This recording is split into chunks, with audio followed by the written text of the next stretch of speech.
Hey, Bequest, if this cube was at 1000 Celsius, I'd obviously get burned, right? Wrong. If it's made out of the same material as NASA's thermal tile, the ones that protect space shuttles from the scorching heat of re-entry, I'd be perfectly fine. Believe it or not, scientists at NASA heat these cubes up to 2200 Celsius and pick them up with their bare hands just seconds after they come out of the oven. But this raises huge questions. How can something so hot be safe? What even is heat? What is temperature? And what are the ultimate limits on how hot something can get?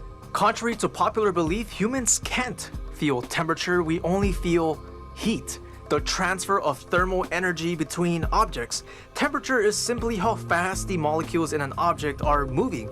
If you feel warm, thermal energy is being transferred to your body, and if you feel cold, thermal energy is leaving your body. Grab 3 bowls, one with cold water, one with hot water, not too hot, safety first, and one with room temperature water. Dunk one hand into the cold water, the other in the hot. After a minute, move both hands into the room temperature water. Your hot water hand will feel cold while your cold water hand will feel hot. Why? Well, basically for the same reason you fart. Hear me out, stay with me. Passing gas results from the high gas pressure accumulated in your colon escaping to the lower pressure environment outside your body. Gases naturally flow from areas of high pressure to lower pressure. In fact, if the pressure outside your body was higher than the gas pressure inside, you would not be able to pass your gas outside. Scuba divers at deep depths experience this firsthand. The high pressure of the water compresses the gas in their bodies, reducing the need or even ability to release it. So the very laws of the universe compel you to pass your gas outside. Similarly, the second law of thermodynamics states that the total entropy or disorder of an isolated system always increases over time until equilibrium is reached. In simpler terms, energy spreads out over time, moving from areas of high energy to lower energy. Thermal conduction.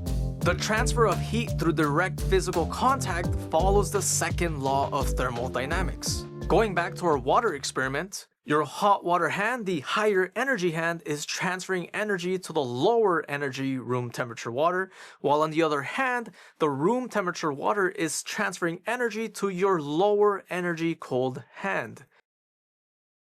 The second law of thermodynamics is why your hot coffee always gets cold, or why your partner's icy cold feet always warms up when they press them against you. In both cases, entropy is increasing as energy is being spread out. But here's the catch, not all materials are created equal. Some are heat superhighways and others school crossing zones. Think about when you take your jeans out the dryer. The fabric feels warm, right? But the metal button? Ouch! It's scalding even though the fabric and the button are at the same temperature. Why?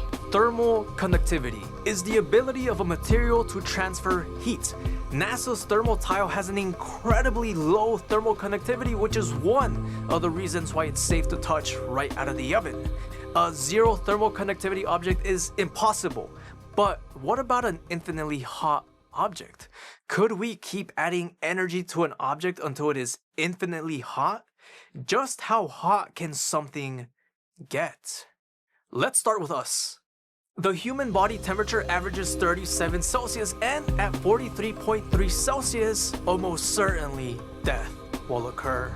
Almost. The hottest internal body temperature ever recorded was 46.5 Celsius, which isn't that far away from the highest air temperature ever recorded on Earth at Death Valley, California, 56.7 Celsius.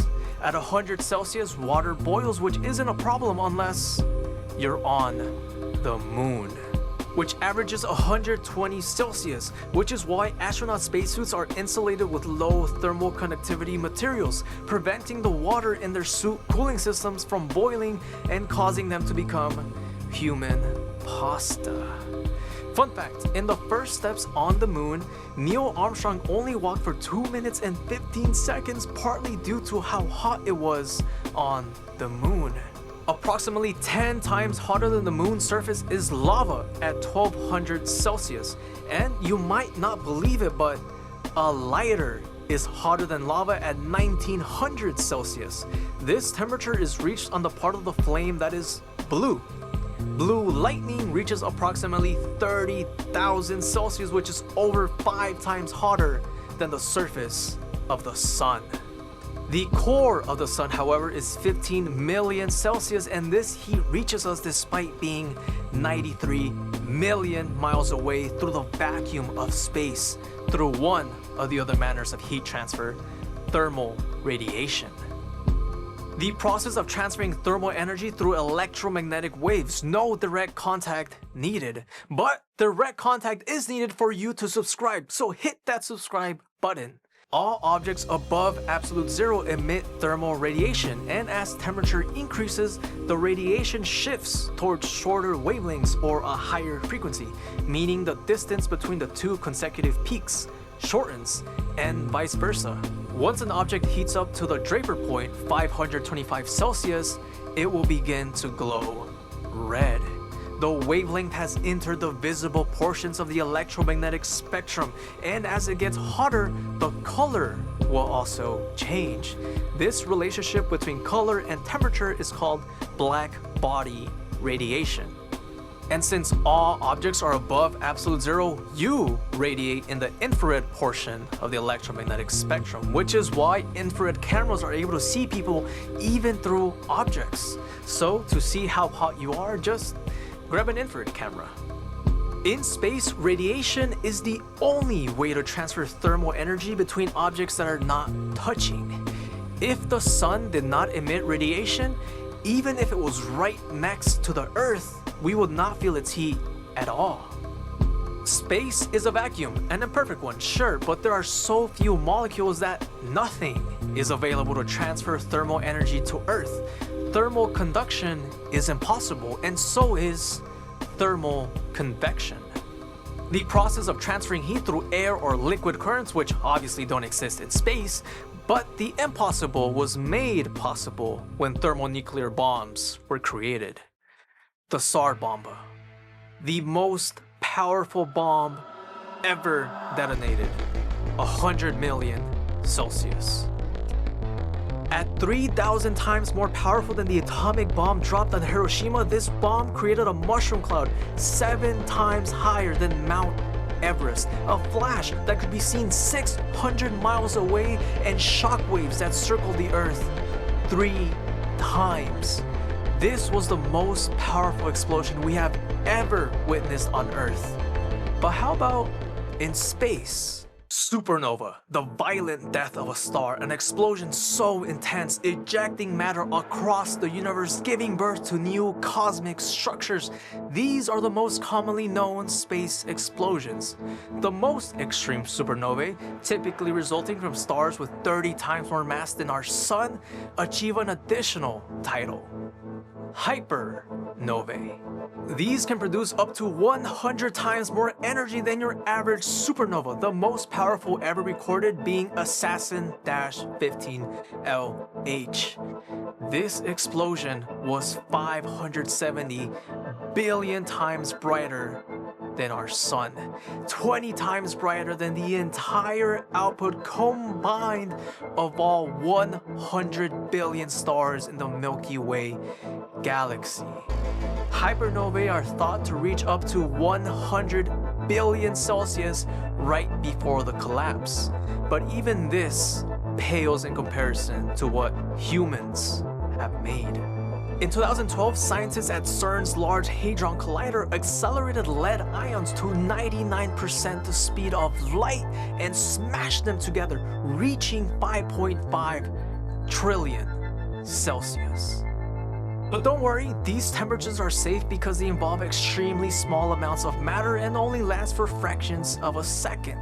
In these collisions, scientists are able to create Quark-Gluon plasma, an exotic state of matter so hot and so dense that even a cubic centimeter, the size of a pencil eraser, would weigh 40 billion tons.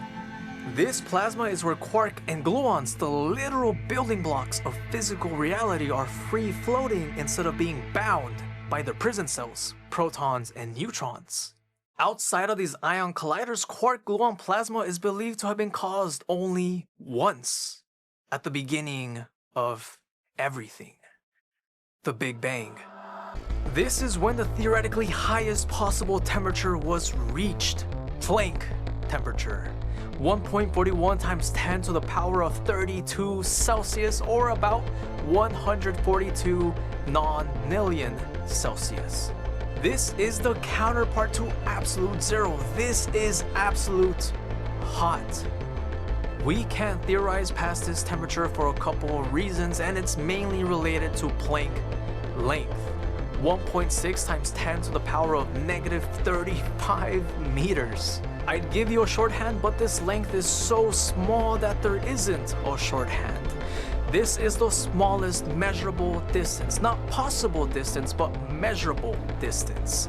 The smaller the length you want to measure, the more energy you need, and at the Planck length and beyond, well, you would need so much energy, you would create a black hole.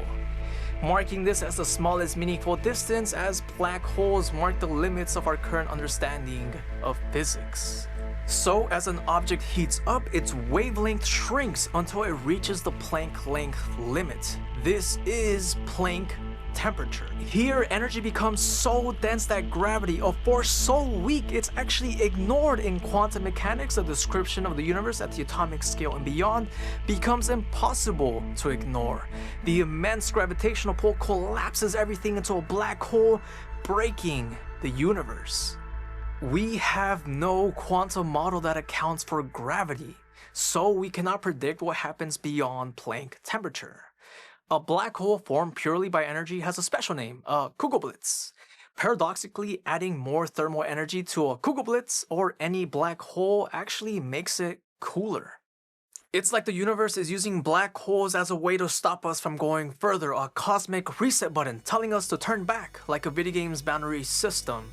But if black holes signify the end of observable interactions, they also signify the limits of human understanding. A stark reminder that some parts of our reality may forever elude us. Science can only go so far. But that's okay, living with uncertainty isn't new, we do it every day. We assume the world makes sense because it lets us keep moving forward. We can't scientifically prove that we perceive reality as it truly is. We can't scientifically prove that anyone besides ourselves is conscious, or that free will exists, that we aren't just intricate machines, our choices preordained by our genetic makeup. We can't even scientifically prove that just because you scientifically prove something, that means it's true. No one has answers, everyone has assumptions. Thanks for watching.